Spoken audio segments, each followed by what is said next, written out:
ازاي نحل اسئله الام سي كيو؟ اسئله الام سي كيو او الاختيار المتعدد تعتبر حاليا هي الاسئله الرئيسيه في الامتحانات في مختلف السنين الدراسيه، سواء كنت طالب اعدادي او ثانوي او جامعي او حتى طالب دراسات عليا. طب ازاي نتعامل مع نوعيه الاسئله دي؟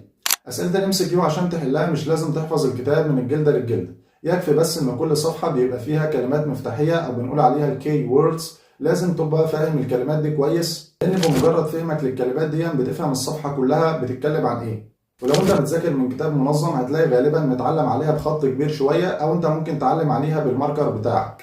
تاني حاجة وهو لازم تحل كتير. انسب طريقة انك تستعد بها لأي امتحان هو انك تتدرب على الامتحان بنفس الطريقة اللي هيجي بيها. بمعنى يعني مثلا لو هتمتحن امتحان شفوي خلاص يبقى تتخيل مثلا انك في لجنة الامتحان وتجيب حد من زمايلك يسمع لك وهكذا. فانت برضه لو هتمتحن ام سي كيو يبقى لازم تتدرب على اسئلة ام سي كيو كتير زي اللي هتجيلك. واهم المصادر اللي لازم تحل منها الام سي كيو هي الامتحانات السابقة. وركز على الافكار مش على الاسئله الكتير. غالبا الممتحن لما يحب يكرر سؤال مش هيكرره بنفس النص، لا هيكرره ولكن بارقام مختلفه او حاجات مختلفه، فركز على الافكار مش على كثره الاسئله. ولازم طبعا بعد ما تحل تصحح الاسئله اللي انت حلتها وتعلم على الاسئله اللي انت عملتها غلط. طب نيجي بقى لوقت المراجعه. وقت المراجعه هتقرا المنهج قراءه سريعه جدا وتركز على الكي ووردز في كل صفحه. وتاني حاجه هتعملها انك لازم تراجع على الاسئله اللي حلتها غلط في اول مره.